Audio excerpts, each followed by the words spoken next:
Acetylcholine क्या है? ये हमारी मोटर मूवमेंट्स को बेसिकली कंट्रोल करता है। वैसे तो आपको इसके बहुत सारे फंक्शंस मिल जाएंगे कि एसिटाइलकोलाइन क्या करता है। ये हमारे न्यूरोलॉजिकल अराउजल को बढ़ा रहा है, हमारी लर्निंग में भी वर्क कर रहा है, हमारी मेमोरी और मसल्स कॉन्ट्रैक्शन में भी इसका रोल है। लेकिन जो सबसे मेजर रोल आपको याद रखना है वो ये है कि ये हमारी मोटर मूवमेंट में बेसिकली वर्क कर रहा होता है। अगर हमारी बॉडी में एसिटाइलकोलाइन की कमी हो जाए तो इससे हमें अल्जाइमर डिजीज़ हो सकती है। अल्जाइमर डिजीज़ में क्या होते हैं, हम मूव नहीं कर पाते, हमारी मोटर मूवमेंट्स में वो बहुत ज़्यादा कम हो जाती हैं या ख़त्म हो जाती हैं।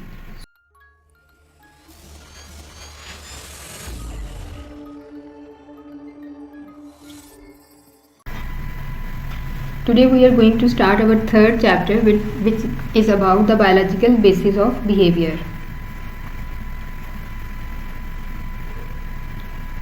सबसे पहले हमें ये समझने के लिए कि बायोलॉजी किस तरह हमारे बिहेवियर पर इफ़ेक्ट करती है, इसको समझने से पहले ये ज़रूरी है कि हम पहले ये समझें कि हमारी बॉडी के दो सिस्टम किस तरह से वर्क करते हैं। अब ये दो सिस्टम कौन कौन से हैं? पहला है नर्वस सिस्टम, ठीक है, और दूसरा है हमारे पास endocrine system. Nervous system and endocrine system. The nervous system oversees and directs biological functions and is made up of brain. Nervous system में हमारे पास ब्रेन आ जाता है, स्पाइनल कॉर्ड आ जाती है, इसके अलावा सारी नर्व फाइबर्स हैं जो हमारी पूरी बॉडी के अंदर फैली हुई हैं। जबकि एंडोक्राइन सिस्टम क्या है? Endocrine system is made up of glands. Endocrine system में ग्लैंड्स होते हैं जो इकट्ठे मिलके वर्क करते हैं ताकि वो हमारी बॉडी को रेगुलेट कर सकें। इसके साथ साथ कुछ स्पेशल किस्म के केमिकल्स जिनको हम हार्मोन्स कहते हैं वो भी हमारी ब्लड स्ट्रीम में सीक्रेट होते हैं, जो उनकी सीक्रेटिंग होती है। सो एंडोक्राइन सिस्टम में क्या है? ये ग्लैंड से मिलके बना होता है, हमारी बॉडी को रेगुलेट कर रहा होता है। इसके अलावा स्पेशल केमिकल्स जिनको हम हार्मोन्स कहते हैं वो भी ब्लड स्ट्रीम में सीक्रेट होते हैं या फिर ब्लड स्ट्रीम में शामिल होते हैं ताकि हमारी बॉडी फंक्शनिंग को रेगुलेट रख सकें। इसके अलावा ब्रेन में क्या होता है? हम न्यूरोट्रांसमीटर्स की बात करते हैं जो कि ब्रेन, स्पाइनल कॉर्ड और नर्व फाइबर्स में जो भी फंक्शनिंग हो रही है उस सारे फंक्शन को चलाने के लिए जो वहाँ पे केमिकल वर्क कर रहे होते हैं उनको हम न्यूरोट्रांसमीटर्स कहते हैं। इसके अलावा इस चैप्टर में हम ये भी देखेंगे कि वो कौन कौन सी बायोसाइकोलॉजिकल टेक्निक्स हैं, बायोलॉजिकल या साइकोलॉजिकल कौन सी टेक्निक्स हैं जो बायोसाइकोलॉजिकल रिसर्च में यूज़ की जाती हैं। और इसके अलावा हम देखेंगे कि हेरिडिटी का या एनवायरनमेंट का या एवोल्यूशन का क्या इन्फ्लुएंस होता है इस सारी हमारे ह्यूमन बिहेवियर्स के ऊपर।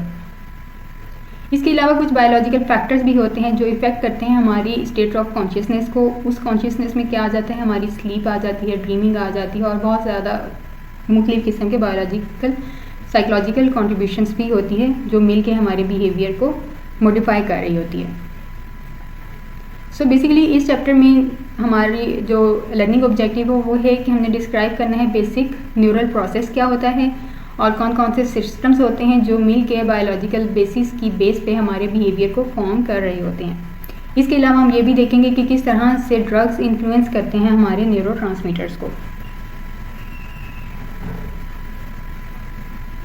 सबसे पहले तो हमने देखना है कि ये नर्वस सिस्टम होता क्या है। हम नर्वस सिस्टम की बार बार बात कर रहे हैं तो nervous system is a made up of vast network of nerve cells called neurons.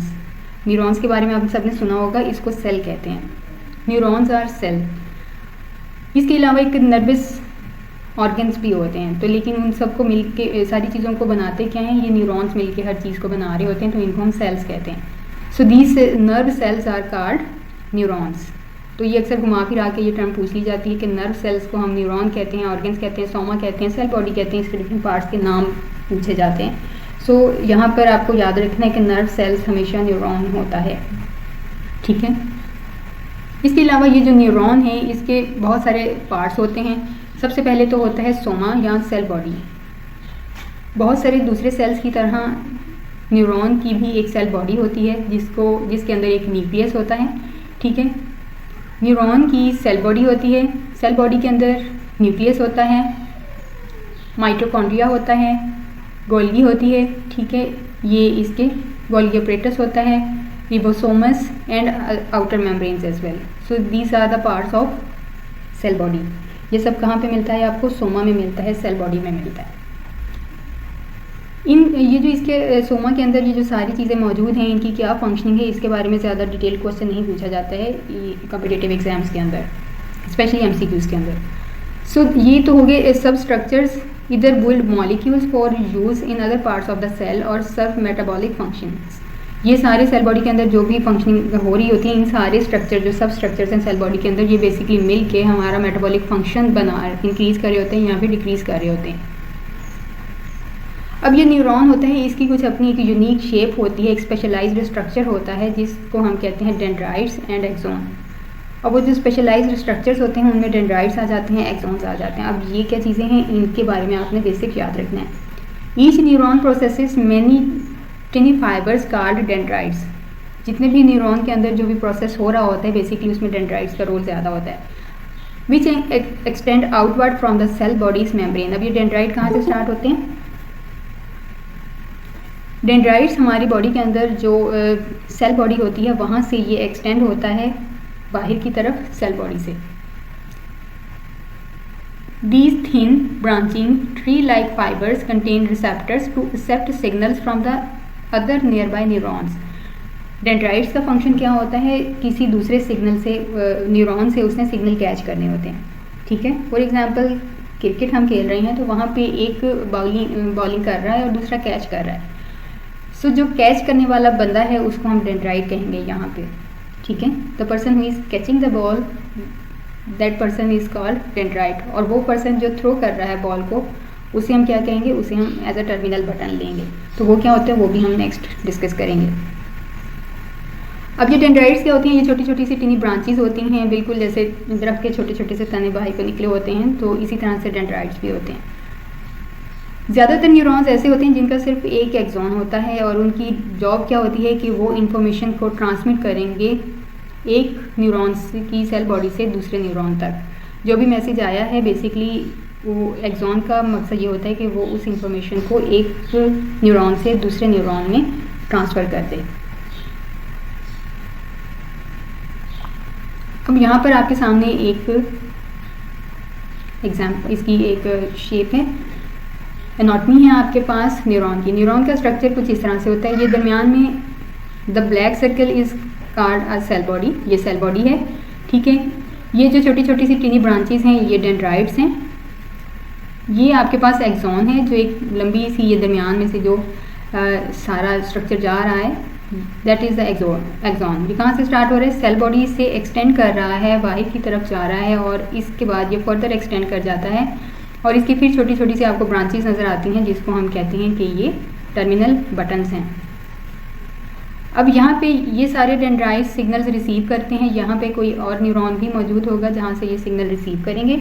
Cell body उसको देखेगी कि हमने इसके साथ क्या करना है, वो उसको आइडेंटिफाई करने के बाद एक्सॉन की तरफ ले जाएगी। अब एक्सॉन उसको लेके जाएगा टर्मिनल बटन्स में। अब ये जो भी मैसेजेस आ रहे होते हैं ये छोटे छोटे मॉलिक्यूल्स होते हैं इसके अंदर, जिसके अंदर न्यूरोट्रांसमीटर्स पैक होते हैं। वो न्यूरोट्रांसमीटर्स उसी पैकिंग की कंडीशन में जाते हैं और यहाँ टर्मिनल बटन्स पे जाके वो ब्लास्ट हो जाते हैं और मैसेज को दूसरे न्यूरॉन की तरफ थ्रो कर देते हैं। अब इन न्यूरॉन, ये जो एक्सॉन होता है इसके साइडों पे आपको एक माइलिन शीट नज़र आती है, that is capsule like shape, छोटे छोटे कैप्सूल्स बने होते हैं। ठीक है, अब ये माइलिन शीट, इसमें एक स्ट्रक्चर आपको नज़र आ रहा है, एक है नॉड्स ऑफ रेनवियर। इन दोनों कैप्सूल्स के दरमियान में एक थोड़ी सी स्पेस खाली होती है, इसको हम कहते हैं नॉड्स ऑफ रेनवियर। अब ये क्या होते हैं? The neurons myelin sheath is a protective covering that surrounds the axon. अब माइलिन शीट का मकसद क्या है? उसने एक्सॉन को प्रोटेक्ट करना है। अब ये माइलिन शीट अगर होगी तो हमारी जो नर्व इम्पल्सेस जो मैसेज लेके आ रही हैं ना, नर्व इम्पल्सेस होती हैं, वो उसकी ट्रांसमिशन बहुत ज़्यादा स्पीड अप हो जाती है। ठीक है, अगर ये माइलिन शीट ना हो तो फिर मैसेज बहुत देर तक जाता है हमारे ब्रेन तक और हम बहुत देर से रिएक्ट करते हैं। तो ये माइलिन शीट, जैसे जैसे बच्चा छोटा होता है तो उसमें माइलिन शीट नहीं होती एक्सॉन पे, जैसे जैसे उसकी एज बढ़ती है ये माइलिन शीट उनके एक्सॉन्स पे डेवलप होना शुरू हो जाती है। ये स्ट्रक्चर ज़्यादा से ज़्यादा बढ़ता जाता है, कॉम्प्लेक्स स्ट्रक्चर बन जाता है। At the time of birth ये न्यूरॉन्स ज़्यादा होते भी नहीं हैं, बट विद द एक्सपीरियंस, जैसे जैसे बच्चे नई चीज़ें एक्सप्लोर करते हैं, एक्सपीरियंस करते हैं, नई चीज़ें सीख रहे होते हैं, तो ये न्यूरॉन्स उसी के साथ साथ ये बहुत ज़्यादा कॉम्प्लेक्स होते जाते हैं और ये बढ़ते जाते हैं। और जैसे जैसे ये बढ़ते हैं इनके ऊपर माइलिनेशन होती जाती है, ये शीट उनके ऊपर डेवलप होती जाती है, जिसके बाद ये होता है कि शुरू में बच्चा बहुत स्लो रिस्पॉन्स करता है, आपकी तरफ देख रहा है, उसको थोड़ा देर से समझ आता है कि अच्छा आपने क्या बात की, क्यों, क्योंकि उन पर माइलिनेशन नहीं होती है एक्सॉन्स पे। आहिस्ता आहिस्ता ये माइलिनेशन डेवलप होती है, वो आपके बात को बहुत क्विकली समझने लग जाते हैं। इवन इतनी फास्ट हो जाती है कि अगर वो किसी चीज़ में हाथ डालते हैं ना उठाने के लिए, तो हमारे पकड़ने से पहले वो बिखेरा डाल चुके होते हैं। ऐसा ही होता है ना, उनकी स्पीड बहुत क्विक होती है हमसे। सो वो within seconds, milliseconds वो अपना काम कर लेते हैं। तो देखें कि उनकी माइलिनेशन कितनी ज़्यादा स्ट्रांग होती है। लेकिन जैसे जैसे हमारी एज ज़्यादा हो जाती है, हम ज़्यादा सोशल नहीं होते, दूसरों से घुलते मिलते नहीं हैं, तो या फिर हमारा लाइफस्टाइल अच्छा नहीं है, तो एज़ पर एज, जैसे जैसे एज अब ज़्यादा होती जाएगी, ये माइलिनेशन दोबारा से वीक होती जाएगी या ख़त्म हो जाएगी। तो उससे क्या होता है कि हमारे जो बुज़ुर्ग लोग हैं उनको जल्दी से बात कोई समझ में नहीं आती, उनको बहुत पास जाके कुछ बताना पड़ता है, या फिर उनकी मूवमेंट बहुत ज़्यादा स्लो हो जाती है, वो जल्दी से रिएक्ट नहीं कर पाते किसी भी चीज़ पे। ठीक है, गर्म चीज़ पकड़ी हुई है तो वो गर्म चीज़ होल्ड करके रखते हैं, उसको जल्दी से क्विकली उससे ड्रॉप नहीं कर पाते। सो उससे ये उसकी क्या रीज़न होती है कि एक तो ये एक्सॉन्स ख़त्म होना शुरू हो जाते हैं, उसके साथ साथ उनकी माइलिनेशन भी ख़त्म होना शुरू हो जाती है। तो पहले माइलिनेशन ख़त्म होती है, उसके बाद एक्सॉन्स डेड होना स्टार्ट हो जाते हैं। So that is the axon. Axon का मकसद क्या है कि ये हमारी जितनी भी नर्व इम्पल्सिस होती हैं उनकी ट्रांसमिशन को स्पीड अप कर देता है। ट्रांसमिशन स्पीड अप होती है due to the myelin sheath. At the end of terminus of the axon there are branch like structure called terminal. These are called terminal buttons. Terminal buttons को हम synaptic knobs भी कहते हैं या फिर axon terminals. तो यहाँ पे अक्सर लोग कंफ्यूज हो जाते हैं, साइनेप्टिक नॉब का वर्ड आता है तो वो डेंड्राइट पे मार्क कर देते हैं, जबकि ये टर्मिनल बटन्स होते हैं। ठीक है, अब इनकी टिप कैसी होती है? These are tip like end pieces facilitate the communication between neurons. तो न्यूरॉन के दरमियान कम्युनिकेशन का जो पर्पस होता है ना, वो कम्युनिकेशन किस और न्यूरॉन के किस पार्ट में करनी होती है, वो बेसिकली किस पे डिपेंड कर रही होती है? टर्मिनल बटन्स पे।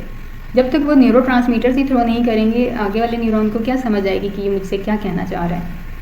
ठीक है, फॉर एग्जाम्पल हमारे एक न्यूरो ट्रांसमीटर है सेरोटोनिन। सेरोटोनिन का हमारे मूड से बहुत ज़्यादा लेना देना होता है। अगर सेरोटोनिन की क्वांटिटी ठीक है, टर्मिनल बटन न्यूरो सेरोटोनिन को एक सही क्वांटिटी में दूसरे न्यूरॉन तक पहुंचा रहा है, तो हमारा मूड नॉर्मल रहेगा।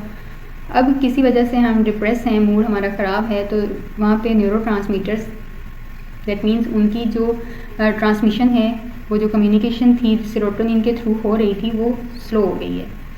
तो अब क्या हुआ है? जब वो स्लो हो गई है तो हमारा मूड भी डाउन हो गया है। तो हमारी body proper neuro transmitters produce नहीं कर रही है, और वो प्रोड्यूस नहीं कर रही, दैट्स वाई न्यूरॉन्स में कम्युनिकेशन ही नहीं हो रही। जब वो कम्युनिकेशन नहीं हो रही तो हमारा मूड भी उसके साथ साथ डाउन हो जाता है।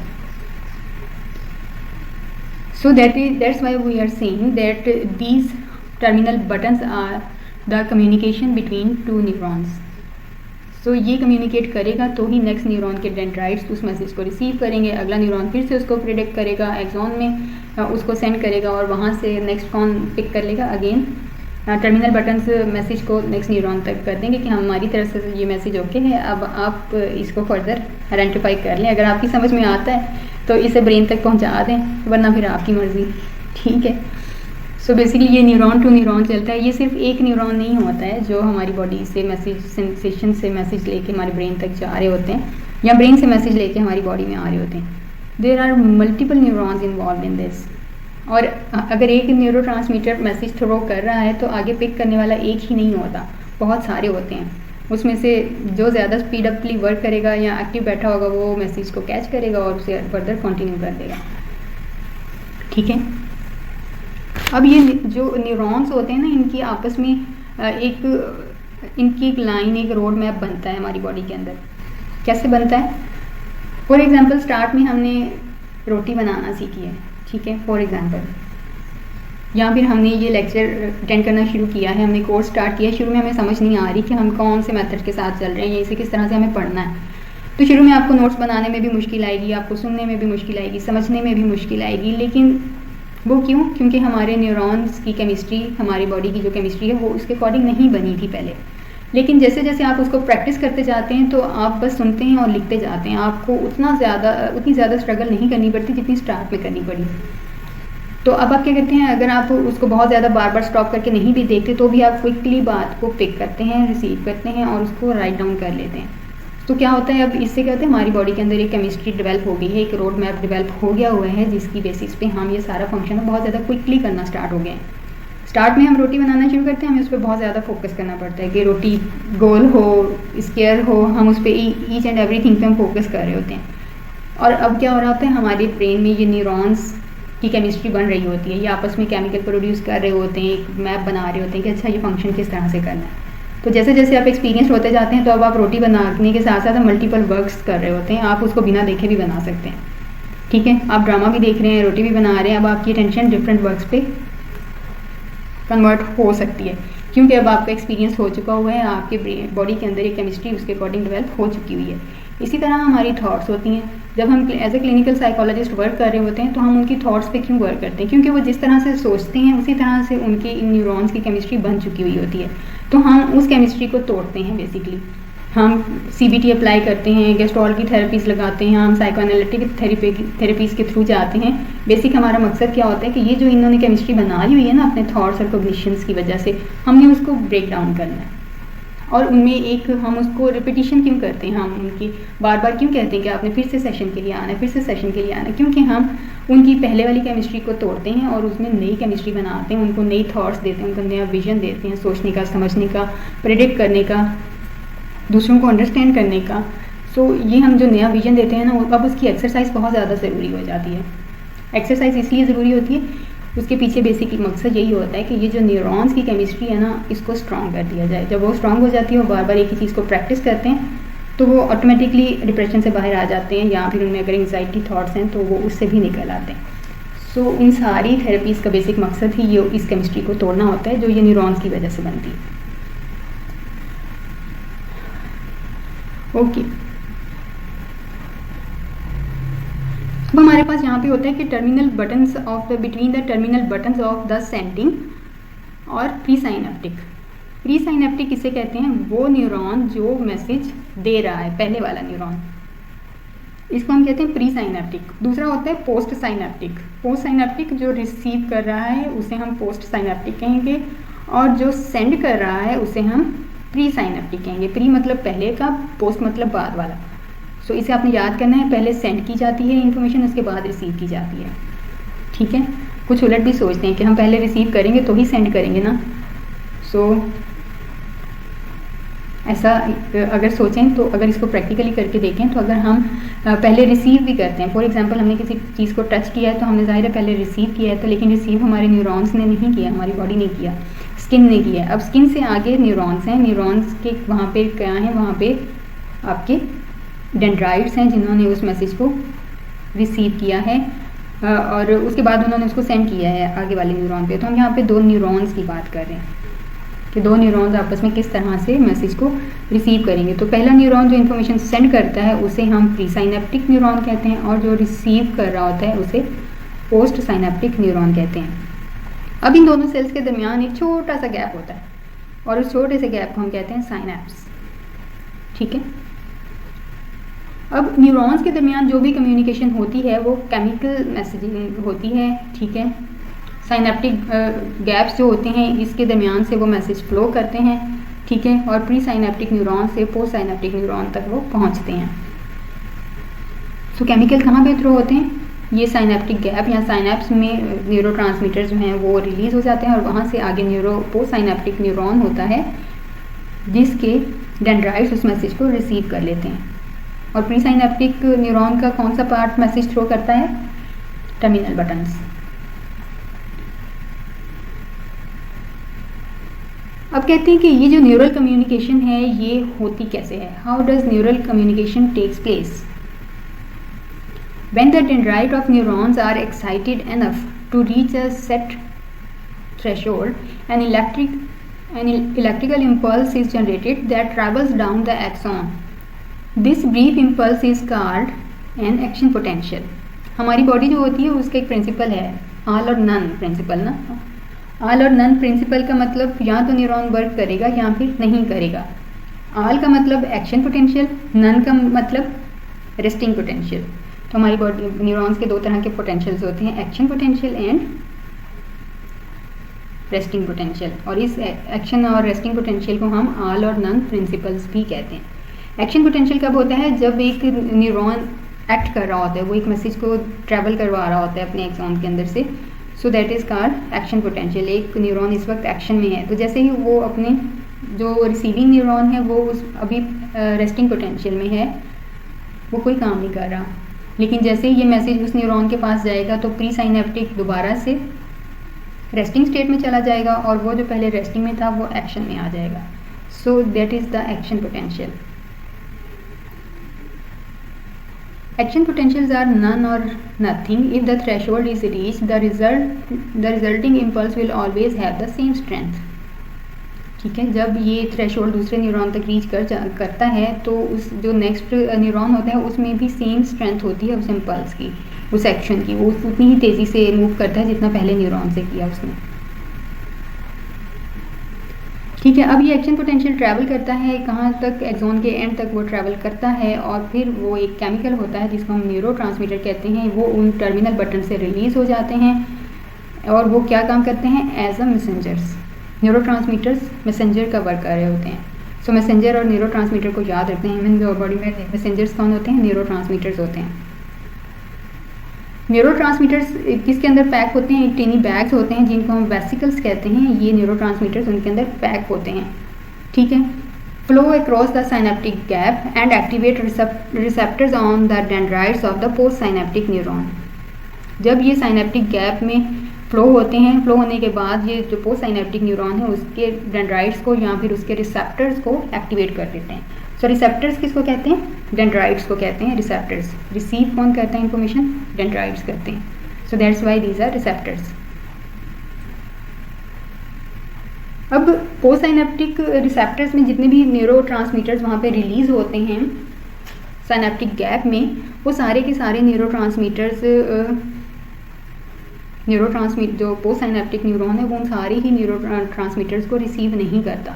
उसमें से कुछ न्यूरोट्रांसमीटर्स ऐसे भी होते हैं जो रह जाते हैं।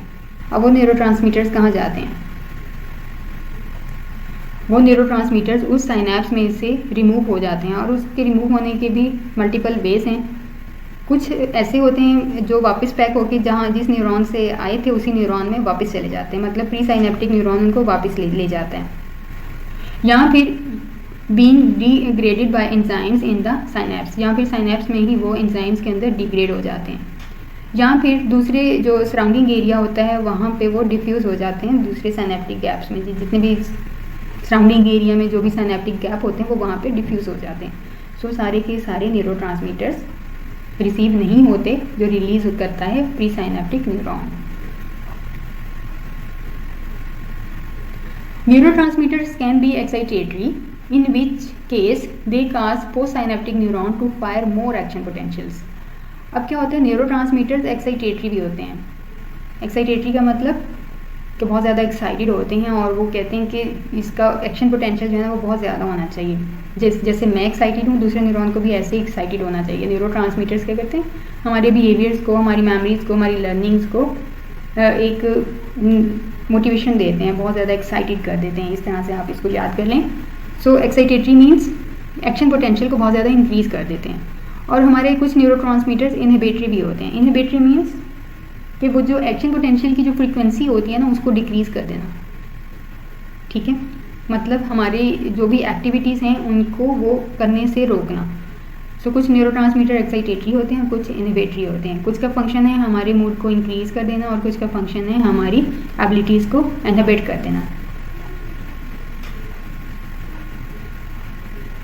अब ये सारी एक्साइटेटरी उसको बिहेव करना है या इनहिबिटरी उसको बिहेव करना है, ये सारा किस पे डिपेंड करता है? Upon the behaviour of the receptors for that neurotransmitter. वो कौन सा न्यूरोट्रांसमीटर है और उसने किस तरह का बिहेवियर क्रिएट करना है, उसके अकॉर्डिंगली ये वर्क कर रहे होते हैं। न्यूरोट्रांसमीटर्स की नेचर पे वर्क करता है कि वो उसकी नेचर क्या है न्यूरोट्रांसमीटर की। न्यूरोट्रांसमीटर एक्साइटेटरी है या इनहिबिटरी है।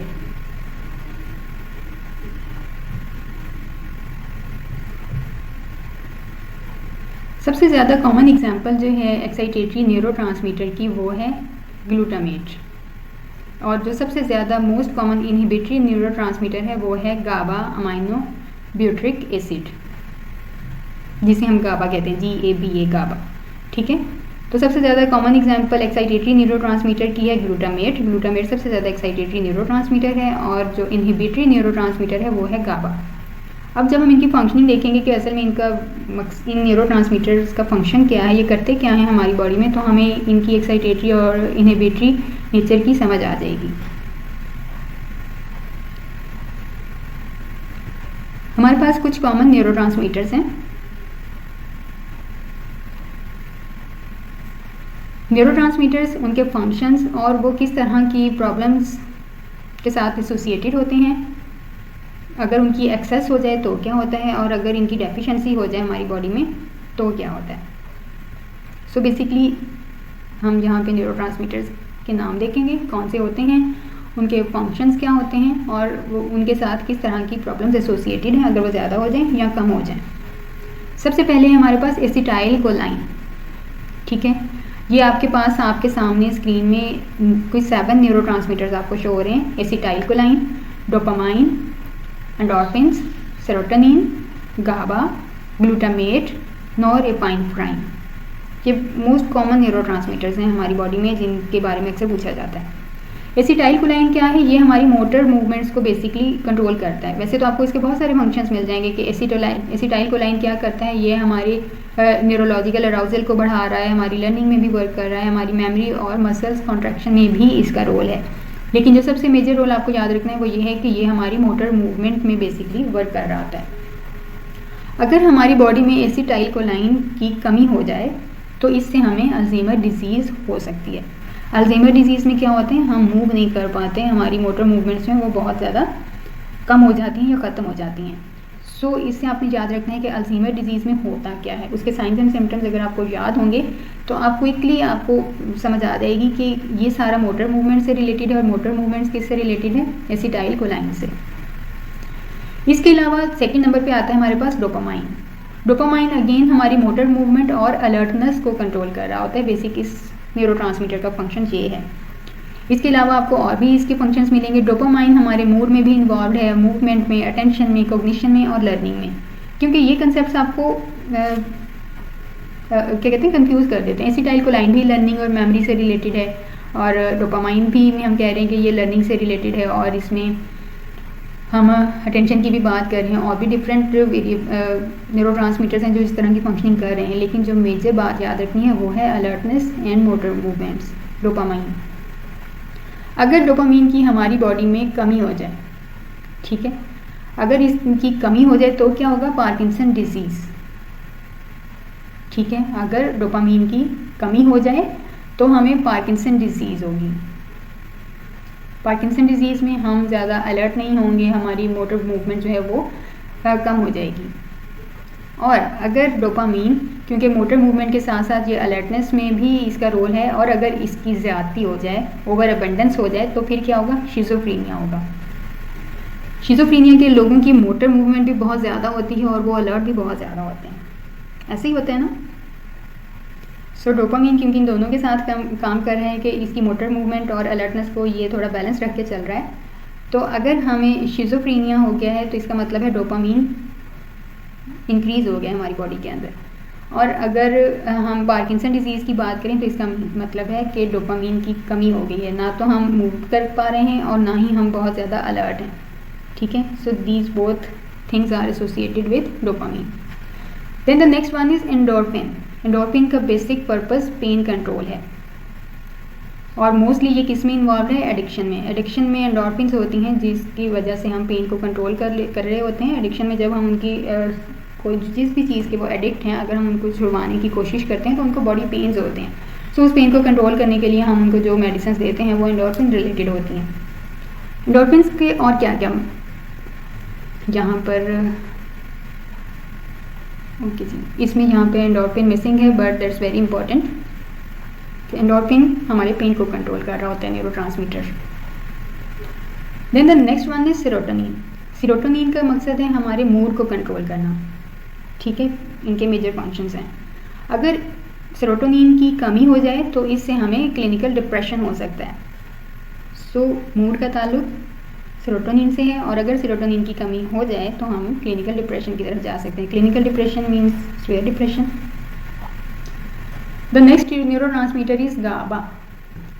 ये एक इम्पॉर्टेंट इनहिबिटरी न्यूरोट्रांसमीटर है, जैसे कि मैंने आपको पहले भी बताया। अगर ये अब किस चीज़ को कंट्रोल कर रहा होता है, ये हमारी स्लीप प्रॉब्लम्स को कंट्रोल कर रहा होता है, और हमारी बॉडी में जो सीजर्स होते हैं ये उनको कंट्रोल कर रहा होता है। सो इस वजह से हम इसको कहते हैं कि ये इनहिबिटरी न्यूरोट्रांसमीटर है, ये इन चीज़ों को कंट्रोल करता है, हमें स्लीप प्रॉब्लम्स नहीं होने देता, हमें सीजर्स नहीं होने देता। लेकिन अगर गाबा की एक्सेस हो जाए हमारी बॉडी में, ज़्यादा हो जाए, तो हमें स्लीप प्रॉब्लम्स आती हैं, और बहुत सारी स्लीप प्रॉब्लम्स हैं जिनको हम आगे जाके डिस्कस करेंगे, और वो सारी प्रॉब्लम्स इस गाबा की वजह से आती हैं। ठीक है, तो ये इस वजह से हम कहते हैं कि ये इनहिबिटरी न्यूरोट्रांसमीटर है, क्योंकि ये हमें स्लीप प्रॉब्लम्स नहीं होने देता। अगर ये ज़्यादा होगा तो हमें स्लीप प्रॉब्लम्स आएंगी, और हमारी बॉडी में सीजर्स भी आएंगे, झटके लगेंगे ना, कि कोई काम कर रहे हैं, कुछ कर रहे हैं, तो हमें जर्की मूवमेंट सी फील होंगी।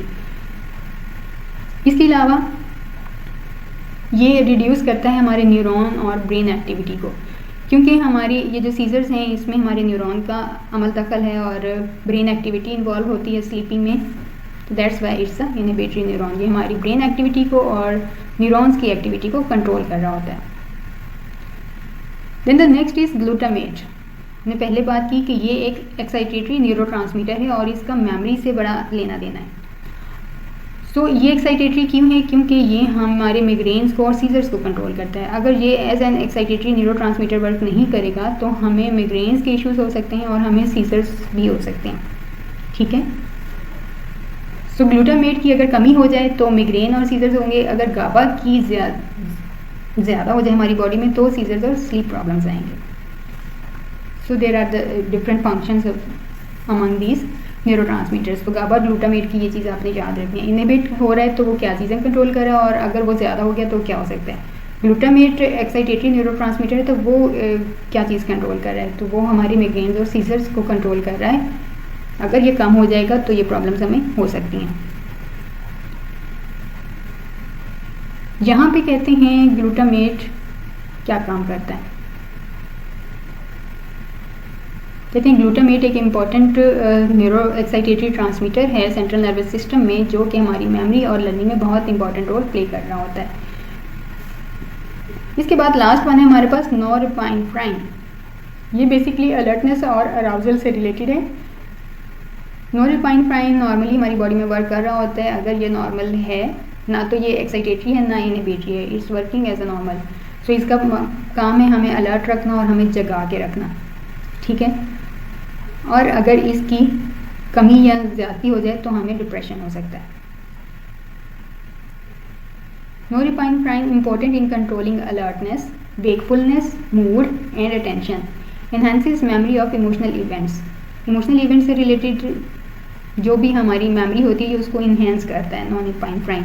इसके अलावा वेकफुलनेस, हमें जागना है, अलर्ट होना है, और इसके बाद हमारा मूड कैसा है और हम जिस इवेंट पे फोकस कर रहे हैं जागते हुए, तो हमें उस पर अटेंशन देने में भी ये नोरपेनेफ्राइन हमें हेल्प कर रहा होता है।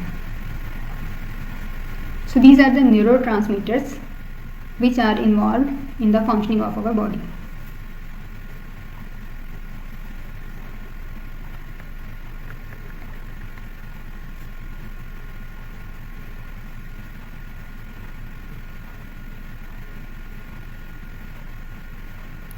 अब ड्रग्स और न्यूरोट्रांसमीटर्स का आपस में क्या ताल्लुक है? जितनी भी हमारी मेडिकल रिसर्च हुई है मेडिकल एरियाज़ में, वो सारी ज़्यादातर रिसर्चेस हुई हैं कि साइकोफार्माकोलॉजी ये क्या है। ये एक ऐसी स्टडी है कि किस तरह से ड्रग्स हमारे माइंड और बिहेवियर पे इम्पैक्ट करते हैं। अब ये सारे ड्रग्स हमारी न्यूरोट्रांसमीटर्स की केमिस्ट्री को समझते हुए बनाए जाते हैं कि हम किस तरह की प्रॉब्लम्स फेस कर रहे हैं, तो हमें कौन से न्यूरोट्रांसमीटर पे वर्क करना है ताकि हम उसकी क्वांटिटी को इंक्रीज़ या डिक्रीज़ कर सकें। तो उसके अकॉर्डिंगली हमें मेडिसिन बताई जाती हैं कि आपको ये मेडिसिन यूज़ करनी है। So after using this medicine आपका डिप्रेशन लेवल कम हो जाएगा। कम कैसे होगा? क्योंकि इन ड्रग्स के लेने से हमारी बॉडी में सेरोटोनिन का लेवल थोड़ा बैलेंस हो जाएगा। हो सकता है उस ड्रग के अंदर सेरोटोनिन को इंक्रीज़ करने वाला कुछ ड्रग मौजूद हो उस मेडिसिन के अंदर, जिसकी बात हम डिप्रेशन से निकल आते हैं उसके कॉन्टीन्यूस यूज़ से। मैं अक्सर अपनी क्लास में बताती हूँ कि अगर हमारा बहुत ज़्यादा रोने को दिल कर रहा होता है और बहुत ज़्यादा सैड होते हैं हम, तो इसका मतलब है कि सेरोटोनिन की कमी हो गई है हमारी बॉडी में, और हम इस सेरोटोनिन को बहुत इजीली इम्प्रूव कर सकते हैं।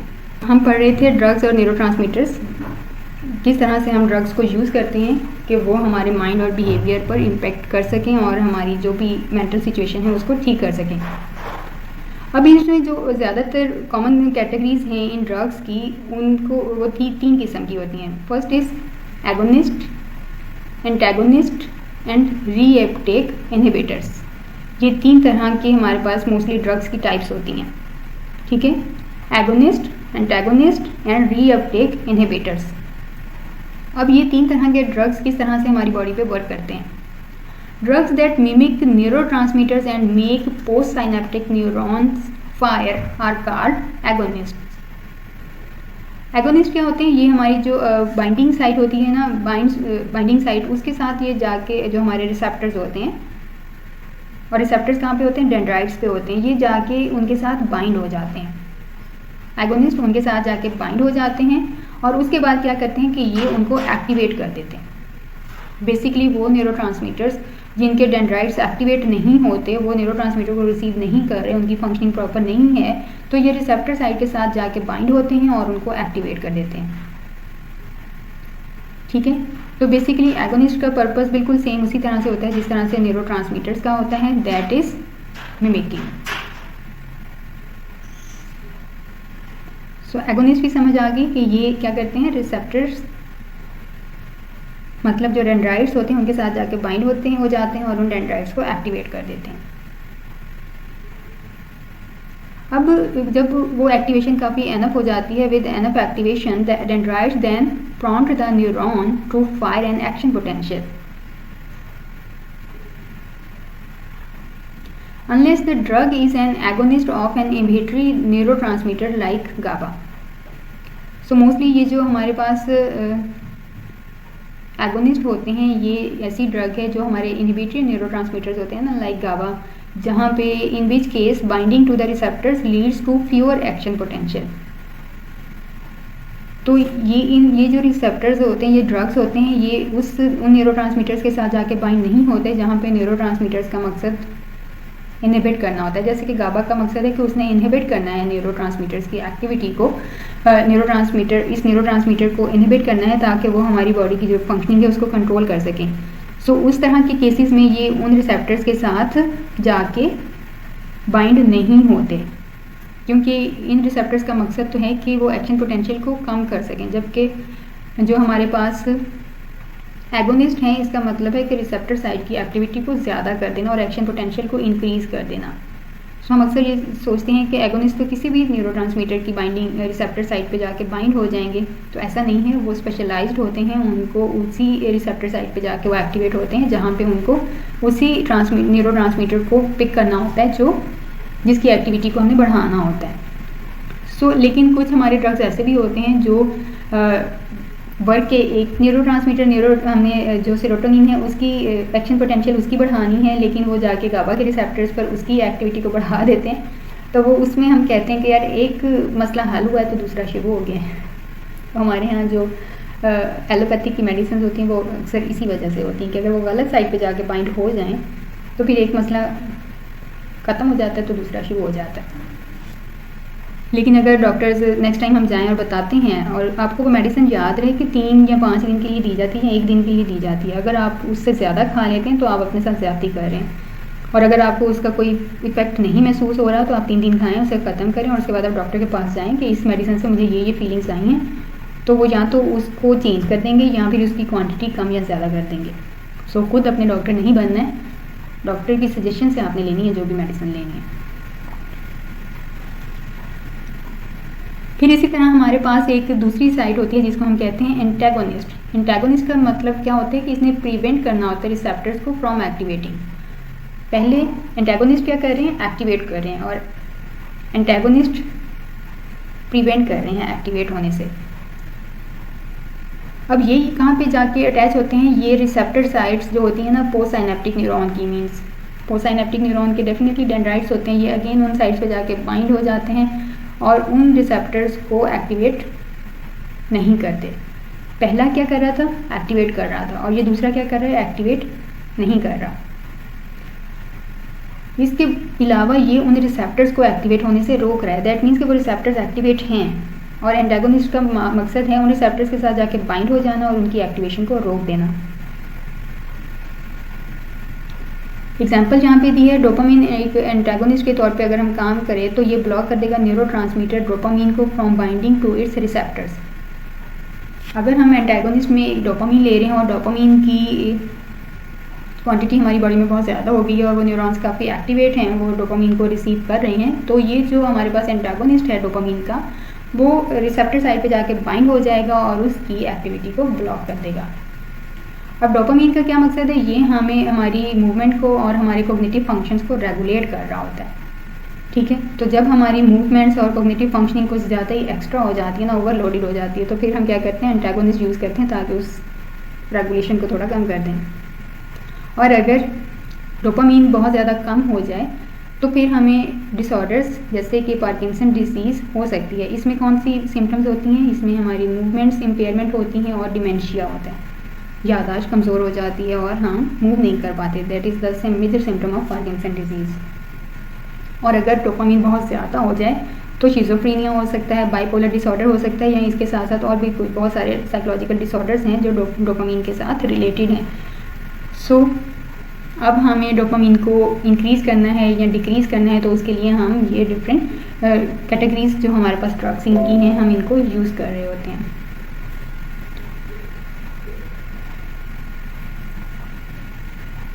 डोपामिन को अगर हम एज एन एंटागोनिस्ट यूज़ करें तो ये हमारे बाइपोलर डिसऑर्डर या शिज़ोफ्रेनिया को हैंडल कर रहा होता है। ठीक है, but there is a large danger of Parkinson like side effects if the dosages is too high. अब जैसे मैंने आपको पहले बताया कि डोज सिर्फ उतनी ही लेनी है जितनी डॉक्टर ने बताई है। एक मेडिसिन से आपका हेडेक ठीक नहीं होगा, एक टैबलेट से आपने 2 ले ली, भाई अगर आपकी डोज आपने हाई कर दिया तो इससे के साइड इफ़ेक्ट्स तो आपको मिलेंगे ना। अगर आपको 3 दिन खाने का खाएं तो आपने 3 दिन ही मेडिसिन लेनी है, 4 दिन नहीं लेनी, एक डोज भी ऊपर नहीं करनी। सो अब तो मेडिकल सेंटर वाले भी आपको पूरी मेडिसिन गिन के देते हैं कि इतनी ही लेनी है, और हम क्या करते हैं, हम नागे कर करके खाते हैं, तो उसका इफेक्ट नहीं होता। सो जिस तरह बताई गई उसको उसी तरह से खाएं, अपनी मर्जी से कम या ज़्यादा ना करें। एक डिस्प्रिन ली है, हेडेक कम नहीं हुआ, आपने 2 ले लिए, इससे 2 घंटे बाद फिर से 2 ले ली, वही उनके दरमियान में ड्यूरेशन होता है एटलीस्ट 4 to 6 आवर्स का डिफरेंस देना होता है आपको नेक्स्ट मेडिसिन लेने से पहले। डिस्प्रिन से फ़र्क नहीं पड़ा, आधा घंटा गुजर गया, अच्छा पैनाडोल भी ले लेते हैं। So why you are taking too much drugs, इनके बहुत ज़्यादा साइड इफ़ेक्ट्स होते हैं जो उस वक्त तो समझ में नहीं आते, लेकिन लेटर ऑन जाके वो जब आपको आपकी बॉडी में डिफरेंट किस्म के एक्स मिलते हैं ना देखने में, कभी कहाँ और कभी कहाँ, सो फिर हम कहते हैं कि पता नहीं क्या हो गया, हम बुढ़े हो गए। लेकिन उसके पीछे ये जो मिस यूज़ होता है ना ड्रग्स का, ये भी उसके पीछे रीजंस होती हैं। अब हमारे पास एक जो थर्ड क्लास है साइकोफार्माक्यूटिकल्स की, जो हमारे पास थर्ड क्लास है, उसे हम कहते हैं रीअपटेक इनहिबिटर्स। अब ये क्या करते हैं, ये जो हमारे पास ड्रग्स होते हैं ये एक्सॉन्स के टर्मिनल बटन्स के साथ जाके अटैच हो जाते हैं, और ये क्या करते हैं, ये जो हमारे एक्सेसिव न्यूरोट्रांसमीटर्स जो रह जाते हैं ना साइनेप्सिस में, उसको रीअब्जॉर्ब नहीं होने देते वापस। सो रीअपटेक का मतलब कि वो न्यूरोट्रांसमीटर्स जो साइनेप्स में रह जाते हैं, हमने पहले जिक्र किया कि जो हमारी बॉडी के अंदर न्यूरॉन्स होते हैं, जो टर्मिनल बटन वाली साइड होती है, वो उनको दोबारा से रीअपटेक कर लेती है। सो ये उनको रीअपटेक नहीं होने देते। कौन? Reuptake inhibitors. तो ये थर्ड क्लास है किसकी? साइकोफार्माक्यूटिकल्स की।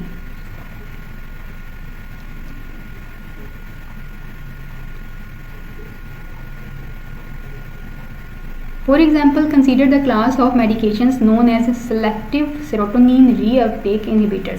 ये मेडिसिन की एक क्लास है, या फिर SSRIs भी हम इनको कहते हैं। S means selective serotonin, second S mean serotonin, R means reuptake, and I mean inhibitor, और ये जो S है दैट मीन्स इनहिबिटर्स। ये ज़्यादातर ये वाली जो मेडिसिन है ये किसके लिए यूज़ की जाती है? डिप्रेशन को ट्रीट करने के लिए। ठीक है, और डिप्रेशन के लिए हमारा जो मेजर न्यूरोट्रांसमीटर होता है वो मैंने आपको बताया कि मूड के साथ सेरोटोनिन का बड़ा लेना देना होता है। So serotonin is a neurotransmitter that affects mood, cognition and memory processing. यहाँ पे मैं आपको बता रही थी पहले, शायद अंदर मिस हो गया, कि जब हमारा मूड लो होता है, हम डाउन फील करते हैं, रोने को बहुत दिल करता है, तो हमारे पास जो हमारा बहुत लव्ड वन, हमारी मदर है, फादर है, कोई सिबलिंग है या फिर स्पाउस है, तो हम उनकी गोद में सर रख के रोना शुरू कर देते हैं या उनसे बातें डिस्कस करना शुरू कर देते हैं। थोड़ी ही देर के बाद हमारा मूड अच्छा हो जाता है।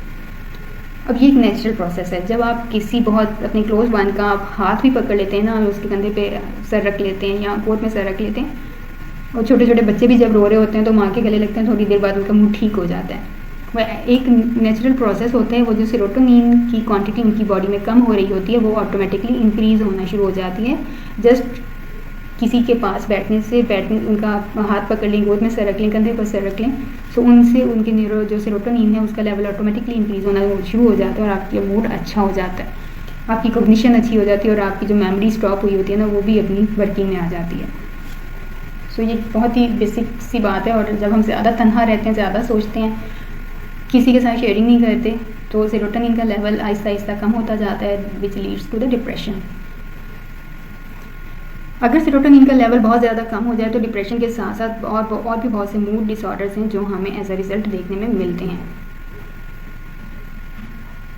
अब SSRIs का मकसद क्या है? Make more serotonin available by slowing the reuptake process.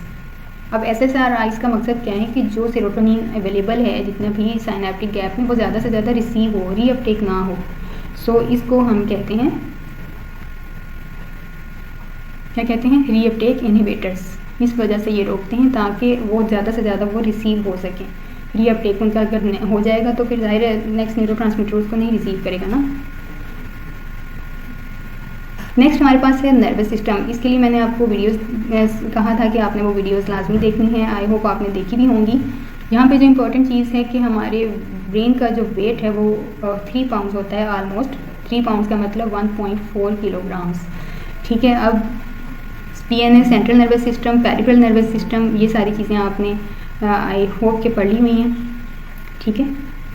सो कल हम यहीं से दोबारा से कंटिन्यू करेंगे इंशाल्लाह। ऑलरेडी आपने इसके लेक्चर्स अटेंड कर लिए होंगे यूट्यूब पे। अब हम इसकी डिवीजन्स को देखेंगे। हम ब्रेन को आपने 6 डिवीजन्स देखे हैं, इसके अलावा इसकी 3 डिवीजन्स भी हैं।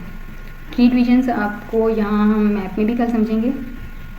3 डिवीजन्स कौन सी हैं? मिड ब्रेन है, hind brain and fore brain. और उसके अंदर फर्दर कौन कौन सी फंक्शनिंग है उसको भी हम इस मैप के थ्रू देखेंगे। ठीक हो गया। और उसके इस नर्वस सिस्टम के साथ हम इसका एक क्विक रिव्यू करेंगे क्योंकि आप ऑलरेडी लेक्चर इसका अटेंड कर लिए हैं। और उसके बाद हम देखेंगे कि इनकी स्कैनिंग किस किस तरह से की जाती है, उन स्कैनिंग के में फ़र्क क्या है और ब्रेन से रिलेटेड कौन कौन सी डिसऑर्डर्स या डिजीज़ होती हैं। सो इस टॉपिक को फिर हम कल ऐसे कवर करेंगे जो हमारा रिमेनिंग पोर्शन रह गया है। Keep watching, keep learning and follow your curiosity. See you in the next one.